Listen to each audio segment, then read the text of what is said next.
After Diddy's dirty laundry's been aired all over the media, tons of people are coming out with their own stories about the bad boy mogul's dark side. But one rapper who hasn't hesitated to speak about Diddy, even in the past. But what's happened to the Mockingbird singer lately? Now, is he trying to stay under the radar, or is he preparing for Diddy's final downfall before he comes and exposes him one last time? Sean Diddy Combs' bizarre "it was handled" reply to Eminem's claim that he put out a hit on Tupac Shakur has resurfaced 5 years later and sparked yet more controversy for the embattled music mogul.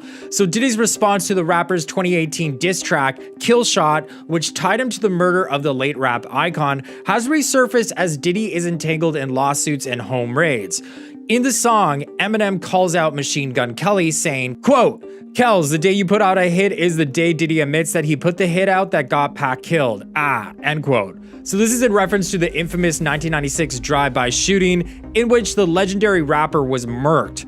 So following the release of the track, Diddy responded in a now-deleted episode of Joe Budden's YouTube series. During his guest appearance, he shared a very cryptic reaction, telling listeners that the situation with Eminem was handled privately, adding, quote, he said, "There's nothing to say about it. It's in my hands." Now, everybody knows that the beef between Diddy and Eminem runs deep. I mean, why wouldn't it? Eminem practically called Diddy out for Tupac's murder and the kill shot. I went undercover to see what Diddy does to new rappers. I'm like, "Look, Diddy, here's my demo and my resume." Diddy replied, "The only demo I need is to see how good you suck my dick." I was like, "The fuck you think you is?" What? Like, "I'm Diddy." I took off my disguise and said, "I'm Eminem." Diddy ran away. That ain't all, though. Once upon a time, Eminem also went undercover to see what Diddy does with new rappers and why all won't believe what Diddy asked them to do. So Diddy got a history of doing that. One thing I did see in this lawsuit, Lil Rod, he alleges that, Diddy's son Justin was helping Diddy, get underage girls. And I guess he was bringing them to parties. You know anything about that? I think Justin is the boy that could do it, if anybody. Him or either Quincy. You understand? Justin is a pretty boy. You understand? He look young. He around that age, what, he about 25, 26 years old? So I don't know about underage, but it's a possibility because those girls 16, 15 years old, they're going to like that light skin, that curly hair. You understand? Man, listen here. We got girls that's, what you call them, video vixens. And I ain't gonna mention no names because I don't want to hear. They say they were sneaking into parties at 15 and 16 years old. So why you think 15 and 16-year-olds ain't sneaking in the Diddy party? So Lil Rod, if he having conversations with him, he may say, "Yo, how old are you?" or something like that. Somebody say, "I'm like 16, I'm 15. Somebody had to tell him their age for him to know. Who you came here with? I came here with Justin. So what did I say? Yeah, I mean, that's a good point. And looking at this lawsuit, right, Lil Rod, he alleges that, Diddy promised him a Grammy if he participated in homosexual activity. I read that, man. You understand? And what kind of power do you have when you can promise somebody a Grammy award? Who are you doing something with, or who do you know that can promise? Beyonce can't. Did Beyonce get a Grammy for anything? Did she get a Grammy for an album or anything like that? Has she got a Grammy? She got Grammys before, right? Yeah, she got Grammys, but she never got one for Album of the Year, though. Right. So if she never got a Grammy for Album of the Year, and Diddy could promise a producer, if he's in a homosexual act, that he could give him a Grammy, what kind of power, who he doing, or what he know that he could get that done?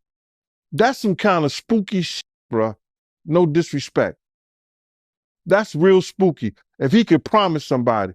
And good thing the kid didn't believe him, because if the kid would have believed him, he might have got his booty hole tore up. So my whole thing about it is, listen here, man. He has to have some real power, but he showed us his power. Remember at the BET Awards? Remember when they was trying to go to commercial? And he said, "Nah, we not go." Whoever done that, bruh? Whoever stopped the people from going to commercial? Nobody ever did that but Diddy, bruh. So he had some kind of power at one time. We don't know if he still got that power, but at the BET Awards, when they wanted to go to commercial, he did not allow them to go to commercial. So evidently, he knows somebody, or he doing somebody, or somebody doing him, allegedly.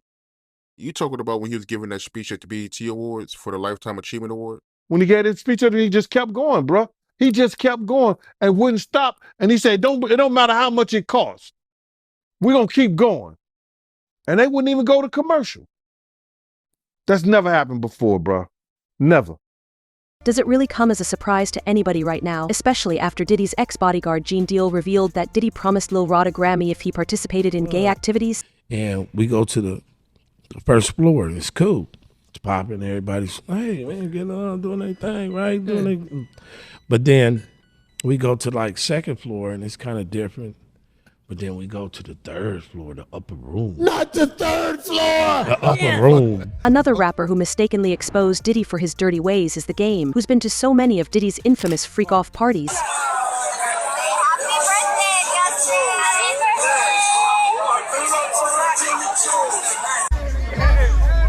Welcome to the family, John.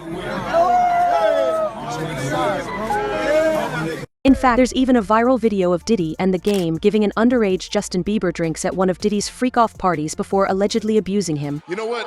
Let me put it into terms that maybe a rapper could barely understand. I'm going to beat you down so severely, it's gonna leave you mentally scarred like you left Diddy's party too late.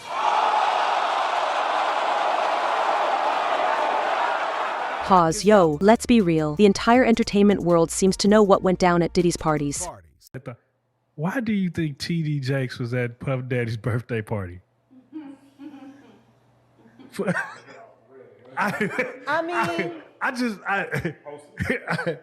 You know, do you remember when Bernie Mac played the minister in Friday? Yes. That's how I feel about TD Jakes. Like, that's how I see. Oh, Miss Parker, come to pray. But for him to be at a Diddy party, I don't know. Like, I feel the same way about that as I feel about when Tyler Perry came to his church and laid hands on him and he caught the Holy Spirit from Tyler Perry. Tyler Perry is the bishop of what? Like, I've never, like, and I cut a check for 100, and I'm gonna lay my hands on you, bishop. And he said, and then the bitch said, it's on the fucking internet. He's doing all of this, right? And then there's a woman on the dais screaming, push the baby out. Birth that baby. I'm like, what? Are we at church? Or is this about to turn into like a whole nother scene, like a lost scene from Eyes Wide Shut? Like, this shit is looking a little weird. I mean, if Bishop Jakes was at a Diddy party, there could only be two reasons. Money or sex. That's all that happens at Diddy parties. Money and sex. I hope it was for money. Charitable contribution. I hope it was for money, because arguing about who's going to put the strap on is, that can be a very uncomfortable situation.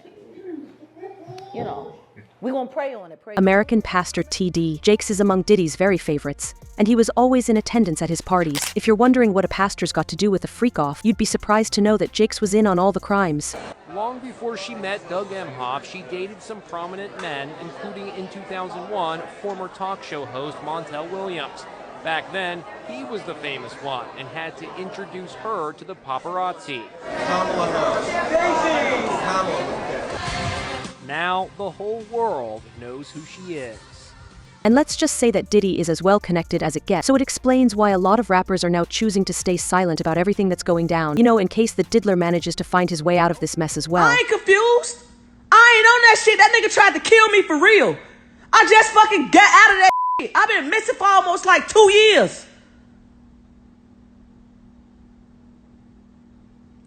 I didn't even know where the I was at.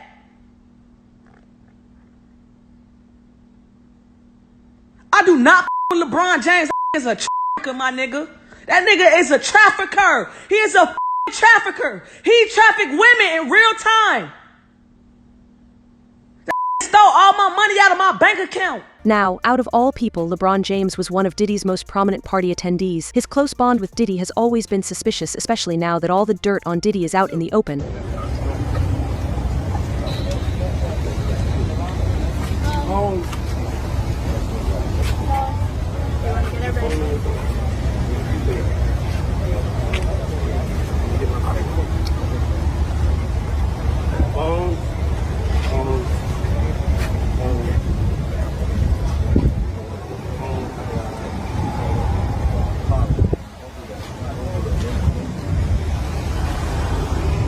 Phones, guys. I need your phones. I need your phones. I need your phones. Thank you. Thank you. Thank you. Thank you. And Quincy, I know you have 2 phones, Quincy. Oh, there you go. That's what I love. Yeah. And let's not forget about this former WNBA star who claims that James trafficked her and many other women. So maybe he's a part of Diddy's sex trafficking ring too. I like when you like this, Daddy. Yeah, where you put my bag? Daddy, I like when you right scrambling here, and scraping for shit. No, I got I like that. Shit. I'll be practicing. I got yeah.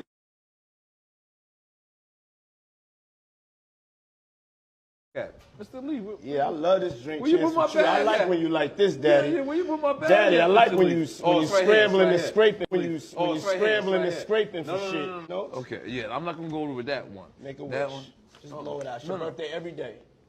Every day's your birthday on Drink Champs. Goddammit, I'm in. Where I look back on where I became. Did you miss me though? For real, because I'm saying it seems like a thing. I miss this partying birthday with party, Puff, man. But I'm talking about for your birthday.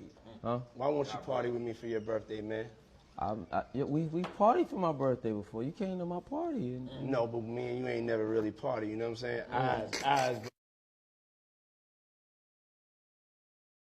Eyes, brother. Oh,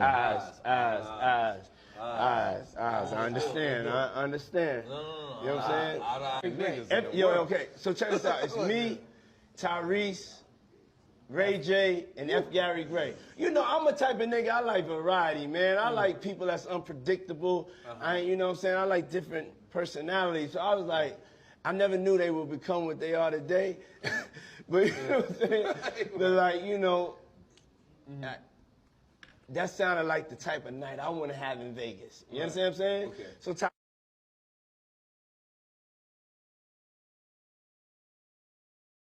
So Tyrese kept on talking. This is a fight. This is a Floyd fight, right? Yeah. And Tyrese keep on talking about like how you got to get back for church. And we just like, yo, the night ain't start. You got to get back for church. We in motherfucking Vegas, nigga. But like, you can go to church next week. You know what I'm saying? Sending your thing. You know what I'm saying? Ain't nothing but we in Vegas. Don't be bringing God into this situation. Don't bring God into this situation. You know what I'm saying? F. Gary Gray is like, nigga, shut the fuck up. You know what I'm saying?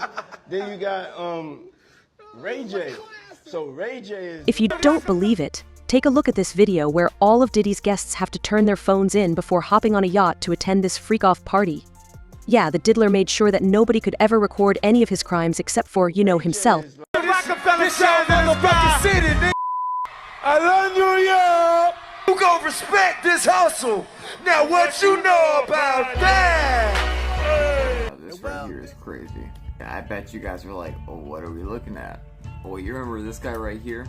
He literally let cell phones on the island, in the tunnels, and everywhere. You should know that cell phones can be tracked. Now we know we got the flight logs and they redacted a whole bunch of names and changed a whole bunch of names. But what's even better than that is an intelligence firm called Near Intelligence literally mapped out the location of every phone that was on that island. And Florida is lit up. And this right here shows you the state of America, when they can have flight logs, even geo cell phone data, but yet they leave them all alone, but they can show up on your doorstep if you say something wrong on social media. Meanwhile, P. Diddy is still walking the streets in Miami after the feds raided his house. What's up? Miami's like that. It's a move. Now does that look like a stressed out fall guy to you? No, he's a gatekeeper. They all are. Looking at this lawsuit, right, Lil Rod, he alleges that, Diddy told him personally that he had sex with Usher.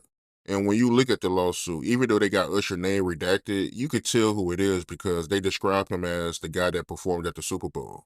Right. So, I mean, we all know who that is, but how you feel about that, man?